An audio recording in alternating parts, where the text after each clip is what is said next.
Assalamualaikum warahmatullahi wabarakatuh. Perkenalkan, nama saya Dendi Pratama. Saya mahasiswa UIN Antasari Banjarmasin, Fakultas Usuluddin dan Humaniora, jurusan Ilmu Al-Quran dan Tafsir. Nah, video kali ini saya akan membahas atau menjelaskan jenis-jenis paragraf. Nah, jenis paragraf menurut ide pokoknya ada 3, yaitu yang pertama paragraf deduktif, yang kedua paragraf induktif, yang ketiga paragraf campuran. Paragraf deduktif adalah paragraf yang gagasan utamanya atau ide pokoknya berada di awal baris pertama sebuah paragraf, dan susunan kalimat yang memiliki gagasan utama di awal paragraf. Kemudian ide pokoknya diikuti oleh kalimat penjelasan sebagai pendukung. Nah, gagasan utama ini umumnya merupakan pernyataan umum dalam kalimat topik. Lanjut ke paragraf induktif. Paragraf induktif adalah paragraf yang gagasan utamanya atau ide pokoknya berada di akhir kalimat sebuah paragraf. Nah, paragraf induktif ini kebalikan dari paragraf deduktif. Nah, secara garis besar kalimat topik paragraf induktif berada di belakang kalimat. Nah, kalau deduktif tadi berada di awal kalimat. Terus yang ketiga ini paragraf campuran.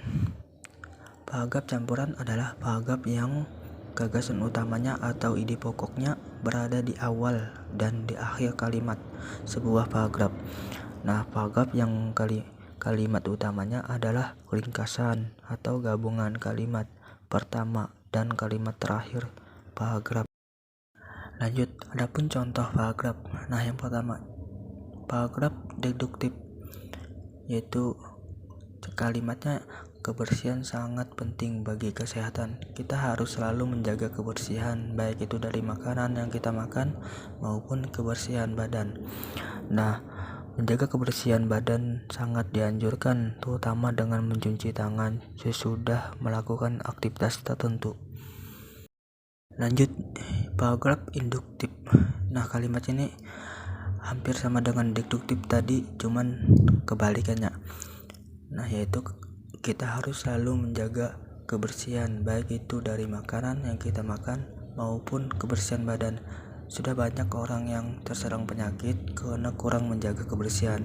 Oleh karena itu, kebersihan sangat penting untuk menjaga kesehatan. Lanjut, yang terakhir yaitu paragraf campuran. Nah, kebersihan sangat penting bagi kesehatan. Kita harus selalu menjaga kebersihan, baik itu dari makanan yang kita makan maupun kebersihan badan. Nah, sudah banyak sekali orang yang terserang penyakit karena kurangnya menjaga kesehatan. Oleh karena itu, menjaga kebersihan sangatlah penting untuk menjaga kesehatan. Terus adapun paragraf berdasarkan tujuan atau isinya dibagi menjadi 5, yaitu yang pertama paragraf narasi, yang kedua paragraf deskripsi, yang ketiga paragraf argumentasi, yang keempat paragraf eksposisi, yang kelima atau yang terakhir paragraf persuasi. Lanjut ke pembahasan selanjutnya, yaitu contoh paragraf narasi. Contohnya yaitu kemarin sore Arkan memetik buah kelapa. Ia memanjat pohon kelapa dengan lincah. Ia memetik buah kelapa dengan sebuah sabit. Setelah mendapat 10 butir kelapa, ia turun dengan sangat cepat. Nah, ini contoh paragraf narasi. Terus lanjut ke paragraf yang kedua, yaitu deskripsi. Nah, kalimatnya yaitu lambang negara Indonesia berbentuk burung garuda. Kepala burung garuda menoleh ke kanan. Kedua kakinya mencengkram pita yang bertuliskan Bhinneka Tunggal Ika. Nah, ia berkalungkan perisai. Perisai tersebut bergambar bintang, rantai, pohon beringin, kepala banteng, padi, dan kapas. Nah, Ini contoh paragraf deskripsi. Terus yang ketiga itu paragraf argumentasi.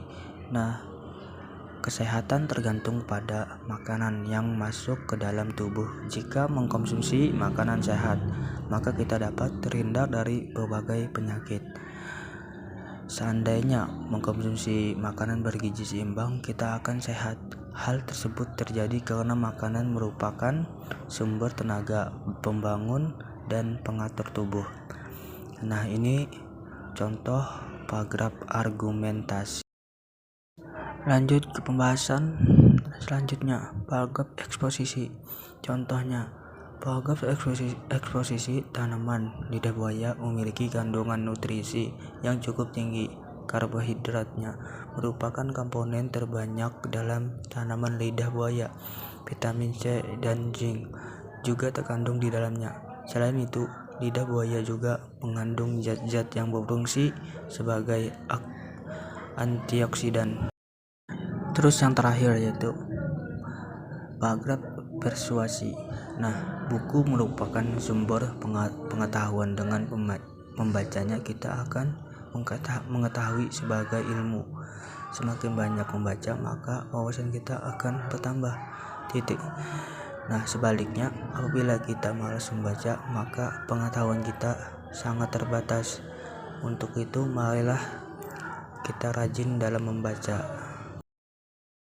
Lanjut ke pembahasan. Adapun ciri-ciri paragraf narasi. Yang pertama, bersifat menceritakan kegiatan tokoh atau pelaku atau subjek dalam cerita tersebut. Yang kedua, harus ada tokoh, pelaku, atau subjek yang diceritakan. Yang ketiga, jenis teksnya bisa fiksi atau non-fiksi. Nah, yang dimaksud fiksi berarti cerita, rekaan, atau khayalan yang tidak berdasarkan pada kenyataan.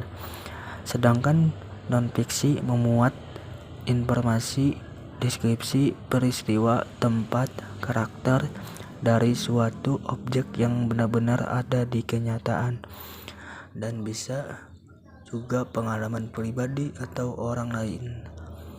Yang keempat, menggunakan kronologis waktu yang berkesinambungan, misalnya dari awal dan sampai akhir. Terus adapun ciri-ciri paragraf persuasi. Yang pertama, menggunakan kata-kata ajakan, anjuran seperti ayo. Nah, misalnya lah, ayo kita jalan-jalan di pantai, ayo kita main bola, ayo kita main bulu tangkis, dan sebagainya lah. Yang kedua, dipakai dalam kalimat iklan yang berupa fakta, bukan fiksi. Yang keempat, berusaha membujuk atau mengajak. Nah, ada pun ciri-ciri paragraf deskripsi. Yang pertama, ada tokoh atau tidak ada tokoh. Tetap fokus penceritaan, yaitu pada objek yang digambarkan, bukan pada tokohnya. Nah, yang kedua, objek bisa berupa tempat atau orang dan atau benda. Yang ketiga, menggunakan panca indera atau kata-kata yang dapat dibayangkan. Terus ciri-ciri paragraf eksposisi. Yang pertama, fakta bukan fiksi. Yang kedua, bersifat menjelaskan atau memaparkan. Yang ketiga, memberikan wawasan pengetahuan. Yang keempat, tidak berusaha mempengaruhi orang lain.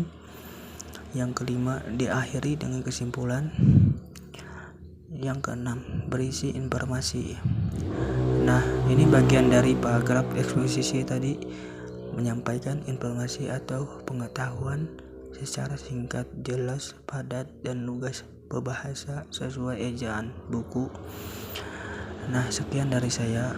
Bila ada kekurangan, mohon dimaafkan. Wassalamualaikum warahmatullahi wabarakatuh.